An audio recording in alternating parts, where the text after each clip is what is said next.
रामपुर नाम के गांव में एक बहुत ही बड़ी हवेली हुआ करती थी। उस हवेली में एक बूढ़ी दादी और उसका एक पागल पोता महेश रहता था। उस औरत का छोटा पोता मोहन और उसका परिवार गांव से दूर एक शहर में रहते थे।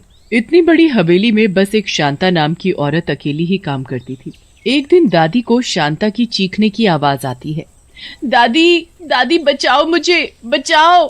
शांति की आवाज सुनकर बूढ़ी दादी जल्दी से भागकर ऊपर सीढ़ियां चढ़ने लगती है कि तभी अचानक उसका पैर मुड़ जाता है और वो लुढ़कती हुई नीचे आ गिरती है। बूढ़ी औरत की चीख की आवाज सुनकर शांता वहां भागती हुई आती है। दादी, दादी ये क्या हुआ आपको? ये आप कैसे गिर गई? शांता जल्दी से दादी को उनके कमरे में लेकर जाती है और डॉक्टर को फोन करती है। डॉक्टर आकर देखता है तो पता चलता है कि दादी को काफी गहरी मोच आई है। देखिए, आपको काफी गहरी चोट लगी है, इसलिए अब आपको दवाई के साथ थोड़ा आराम भी करना होगा। हे भगवान, बैठे बिठाए ये क्या मुसीबत लग गई मुझे। आप आखिर उन सीढ़ियों से गिरी तो कैसे गिरी? अरे मुझे तो ऊपर से तेरे चीखने की आवाज आई थी। लगता है जानबूझकर मुझे नीचे गिराने के लिए ही उसने ऐसा किया है। आपको ध्यान रखना चाहिए दादी, ये आजकल कुछ ज्यादा ही खतरनाक होती जा रही है। अब चाहे कुछ हो जाए आप ऊपर बिल्कुल मत जाना। दादी बिस्तर पर पड़ी पड़ी बहुत बोर हो रही थी कि अचानक तभी शहर से उसके छोटे बेटे का फोन आ जाता है। कैसी हो दादी? अरे बेटा क्या बताऊं, कल मैं सीढ़ियों से लुढ़क कर गिर गई थी तो पैर में काफी गहरी मोच आई है। क्या बात कर रही हो दादी? आपने इतनी बड़ी बात मुझसे क्यों छुपाई? मैं कल ही रीना और बच्चों को लेकर आपके पास आ रहा हूँ। तब तक आप अपना अच्छे से ध्यान रखना, ओके? अरे नहीं बेटा, उसकी कोई जरूरत नहीं है। तुम यहाँ मत आओ, यहाँ शांता है ना मेरा ध्यान रखने के लिए। मैं अब आपकी एक नहीं सुनूंगा, मैं कल आ रहा हूँ बस। मोहन की बात सुनकर तो दादी और परेशान हो जाती है, जैसे वो चाहती ही ना हो कि मोहन वहाँ आए। अरे दादी, ये आपने क्या कर दिया? आपको ये बात मोहन को नहीं बतानी थी। अब देखो, कल वो अपने परिवार के साथ आ रहा है, अब आप उसे ऊपर जाने से कैसे रोकेंगी? अब मेरे मुंह से निकल गया तो निकल गया, अब आने दे उसे। हम दोनों मिलकर सोच लेंगे कि क्या करना है, और वैसे भी वो 1-2 दिन में चला जाएगा, उसका काम धंधा भी तो है ना। अगली सुबह पूरा परिवार रामपुर के लिए निकल पड़ता है। कुछ ही घंटों में वो दादी के पास पहुंच जाते हैं। बच्चे तो इतनी बड़ी हवेली देखकर बस खेलने निकल जाते हैं। मोहन और रीना दादी से मिलने जाते हैं कि तभी महेश वहाँ उनके सामने आ खड़ा होता है।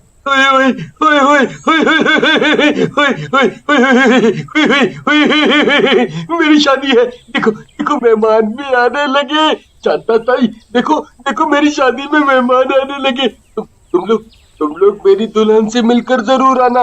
वो ना वो ऊपर ऊपर।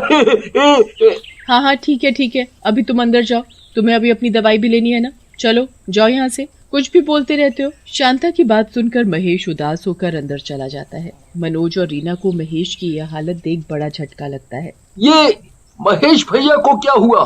जब मैं कुछ साल पहले यहाँ आया था तब तो वो बिल्कुल ठीक थे, और ये क्या शादी शादी दुल्हन दुल्हन बोले जा रहे हैं? अरे आप अंदर चलो, आपको दादी सब बता देंगी। मनोज अंदर जाता है और दादी से मिलता है। उसके बाद वो महेश की हालत के बारे में दादी से पूछता है।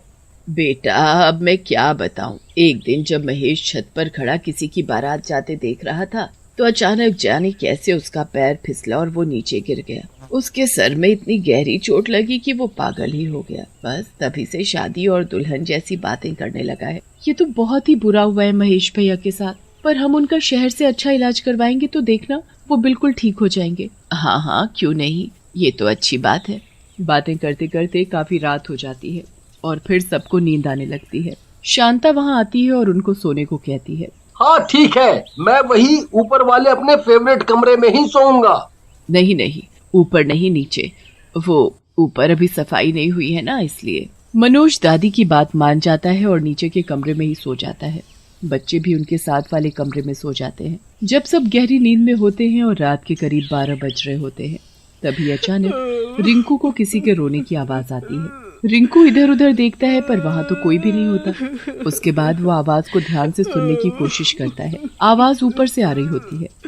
इसके ऊपर जरूर कोई दूसरा कमरा है जिसमें कोई रो रहा है। रिंकू ऊपर देख ही रहा होता है कि अचानक छत में से किसी चुड़ैल का हाथ निकलकर बाहर आ जाता है।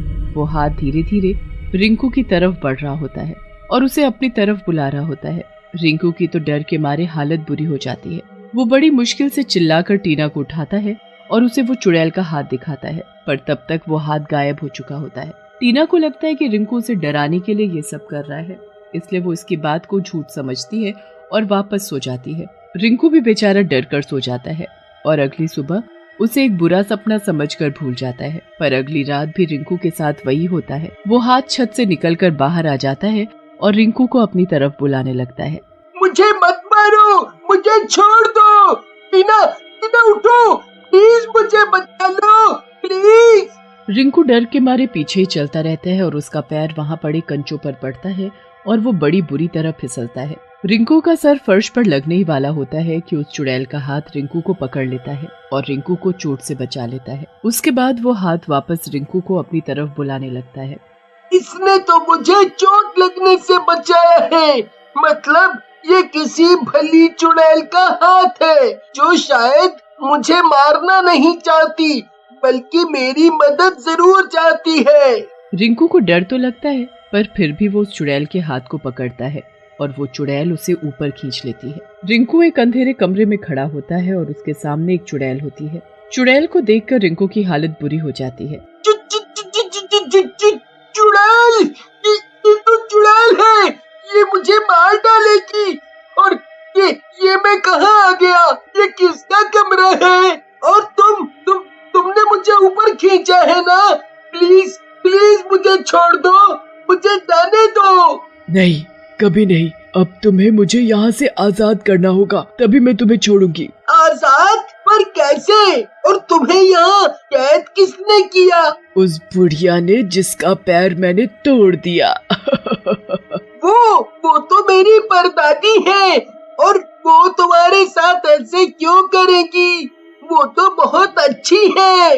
अच्छी? और वो उसकी वजह से ही तो मेरी आज ये हालत है, वरना मैं भी महेश के साथ आज खुश रह रही होती। चुड़ैल की बातें रिंकू को जरा भी समझ नहीं आती। वो तो बस बाहर जाने की जिद करता रहता है, पर चुड़ैल उसे कहीं भी बाहर नहीं जाने देती। अब अगले दिन सब रिंकू को ढूंढने लगते हैं, पर रिंकू का तो कुछ पता ही नहीं चलता। दादी और शांता अच्छे से समझ जाते हैं कि ये उस चुड़ैल का काम है, पर अब उन्हें ये समझ नहीं आता कि सबको वो क्या बोले और रिंकू को कैसे बचाए। अब बस एक ही जगह ढूंढने के लिए बचती है, और वो होती है ऊपर वाला कमरा। मनोज ऊपर जाने लगता है तो शांता उसे रोक देती है और बहाने मारने लगती है। आखिर तुम लोग मुझे ऊपर क्यों नहीं जाने देते? ऊपर जाने में दिक्कत क्या है? मेरा बच्चा खोया है, मैं ऐसे हाथ पर हाथ रखकर नहीं बैठ सकता। मुझे रिंकू को जाकर ढूंढना होगा। मनोज जिद करके ऊपर चला जाता है, पर अब शांता उसे वो कमरा नहीं खोलने देती। मनोज को अचानक से उस कमरे से रिंकू की आवाज आती है। वो तो अब किसी की बात को सुनने को तैयार ही नहीं होता और कमरे का दरवाजा तोड़ देता है। कमरे के अंदर चुड़ैल और रिंकू को देख रीना और मनोज की तो सांसें अटक जाती हैं। मुझे पता था कि मेरा ऐसा करने से कोई इस कमरे का दरवाजा खोलेगा। अब मैं आजाद हो जाऊंगी। और अभी तो मुझे उस दादी से अपनी मौत का बदला भी लेना है। मेरे बच्चे को छोड़ दो। और ये तुम मेरी दादी को लेकर क्या क्या बोले जा रही हो? दादी बताओ ना, ये आपको लेकर ऐसे क्यों बोले जा रही है? अचानक वहाँ महेश भी आ जाता है और वो उस चुड़ैल के पास जाने की जिद करने लगता है। उसे उस चुड़ैल से जरा भी डर नहीं लगता। मेरी दुल्हन, मेरी दुल्हन, मेरी दुल्हन, मेरी दुल्हन। ये सब क्या चल रहा है यहाँ? कोई हमें सच सच बताओ। अब तो तुझे सबको सच बताना ही होगा। जब तू अपने मुंह से सारी सच्चाई बताएगी तभी मैं रिंकू को आजाद करूंगी, वरना मैं अभी इसकी जान ले लूंगी। नहीं नहीं, मैं सब कुछ सच बताती हूँ। ये चुड़ैल महेश की होने वाली बीवी थी।